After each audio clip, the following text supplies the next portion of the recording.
Hi friends, welcome to my channel. జీవితకాలంలో ఒక్కసారైనా సరే దర్శించుకోవాల్సిన క్షేత్రం అది. కొండ మీద కొలువై ఉన్న స్వామి కంటే ఆ కొండకే ప్రాధాన్యత ఎక్కువగా ఉంటుంది. ఎందుకంటే స్వామివారే అక్కడ కొండగా కొలువు తీరి ఉన్నారు. శివుడి ఆజ్ఞతో విశ్వకర్మ నిర్మించిన ఆలయము. వేద పురాణాలలో కొనియాడబడ్డ క్షేత్రం అది. అర్ధనారీశ్వర రూపము ఆవిర్భవించింది ఈ క్షేత్రంలోనే.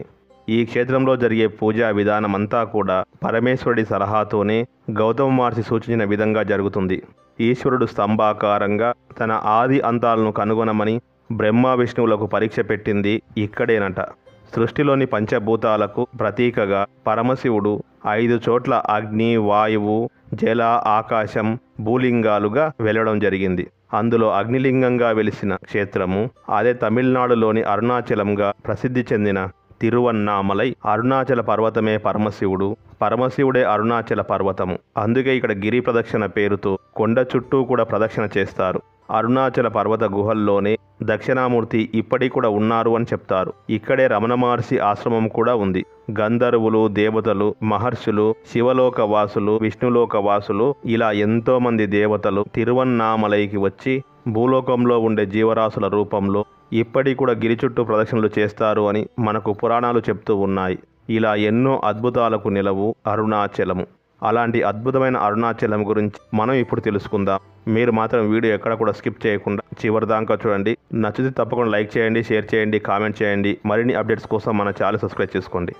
దర్శనానికి చిదంబరము, జన్మకు తిరువల్లూరు, మరణానికి కాశీ అంటారు. అలాగే స్మరణం మాత్రం చేతనే ముక్తిని ప్రసాదించే క్షేత్రము అరుణాచలం. పంచభూత శివక్షేత్రాలలో అగ్నితత్వానికి ప్రతీక అయిన అగ్నిలింగం కొలువు తీరిన క్షేత్రం అరుణాచలము. ఒకసారి పరమేశ్వరుడు బ్రహ్మ విష్ణువులను పరీక్షింపదలిచి ఒక పెద్ద అగ్నిస్తంభంగా రూపొంది తన యొక్క ఆది అంతాలను కనుక్కోమని వారిరువురికి చెప్పిన కథ మనం పురాణాల్లో వింటూనే ఉంటాం కదా.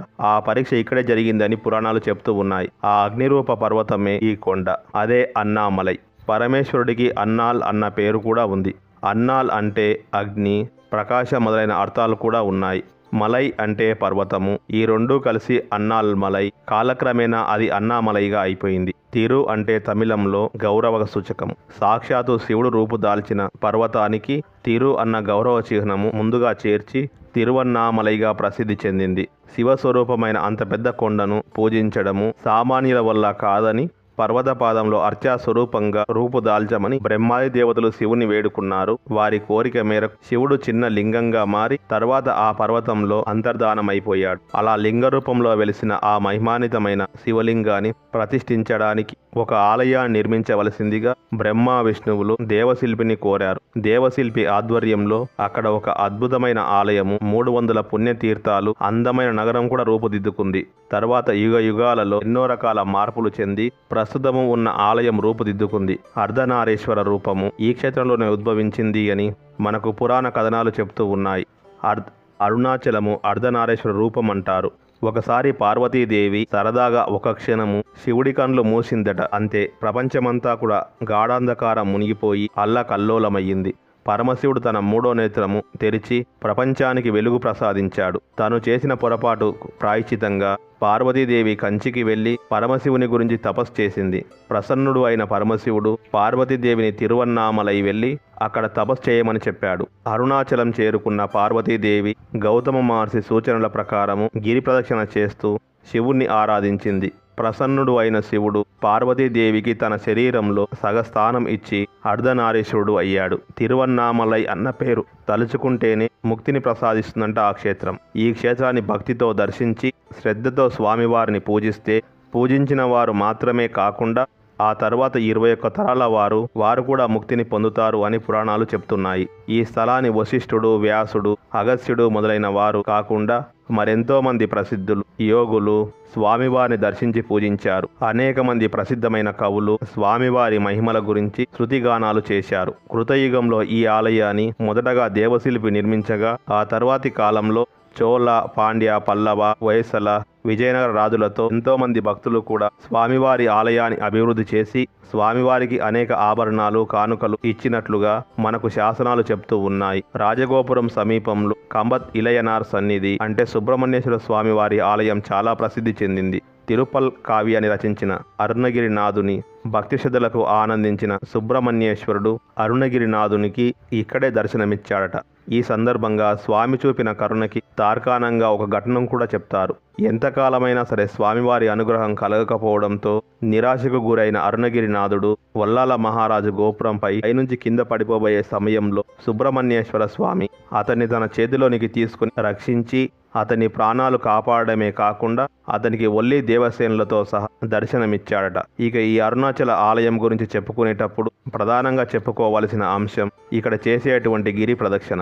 ఈ కొండ అరుణాచలేశ్వరుని జ్యోతిర్లింగ క్షేత్రం కావడం వలన సాక్షాత్తు పార్వతీ పరమేశ్వరుల అర్ధనారీశ్వర రూపమే కాబట్టి ఈ కొండ చుట్టూ ప్రదక్షిణ చేయడం వలన పార్వతీ పరమేశ్వరులకు ప్రదక్షిణ చేసినట్లే అని భక్తుల యొక్క నమ్మకము. అందుకే రమణ మహర్షి ఇక్కడ గిరి చుట్టూ ప్రదక్షిణ గురించి దీని ప్రాముఖ్యత గురించి చెప్తూ ఉండేవారట.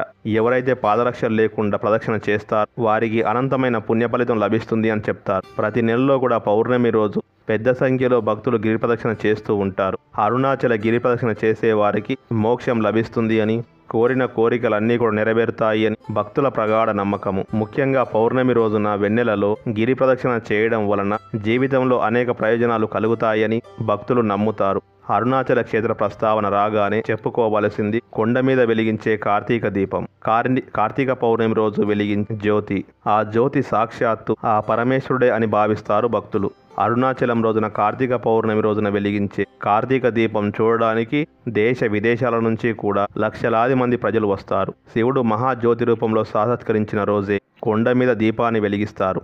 ఎంతో వైభవంగా జరిగే ఈ దీపోత్సవము 3000 సంవత్సరాల కన్నా ముందు నుంచే జరుగుతూ ఉంది అని మనకు తమిళ సాహిత్యం చెప్తుంది. ఈ ఉత్సవం తమిళ కార్తీక మాసంలో అంటే నవంబర్ నెల 15, డిసెంబర్ 15 మధ్య కాలంలో 10 రోజుల పాటు చాలా ఘనంగా నిర్వహిస్తారు. కార్తీక మాసంలో ఉత్తరాషాఢ నక్షత్రం రోజున ప్రారంభమై భరణి నక్షత్రం రోజున ముగుస్తుంది. 10వ రోజు తెల్లవారుజామున గర్భగుడిలో భరణి దీపాన్ని వెలిగిస్తారు. అదే రోజు సాయంత్రము 6 గంటలకు అరుణాచలం పైన మహాదీపం కూడా వెలిగించబడుతుంది. ఈ దీపం కోసము 10 అడుగుల ఎత్తు, 5 అడుగుల చుట్టుకొలత గల ఒక పెద్ద లోహ పాత్రలో 1000 కిలోల స్వచ్ఛమైన నేతిని పోసి 350 మీటర్ల పొడవైన ప్రత్యేకమైన వస్త్రాన్ని తయారు చేసిన ఒత్తిని వేసి వెలిగిస్తారు. ఆ జ్యోతి 7 అడుగుల ఎత్తు ఎగిసి ఈ జ్యోతి 35 కిలోమీటర్ల వరకు కూడా కనబడుతుంది. ఇక్కడి స్వామి అరుణాచలేశ్వరుడు, అమ్మవారు అమిత కుచాంబ.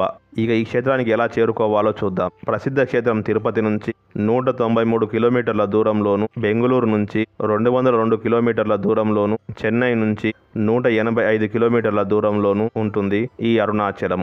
ఓకే, మరి ఈ వీడియో మీకు నచ్చితే లైక్ చేయండి, షేర్ చేయండి, కామెంట్ చేయండి. మరిన్ని అప్డేట్స్ కోసం మన ఛానల్ సబ్స్క్రైబ్ చేసుకోండి.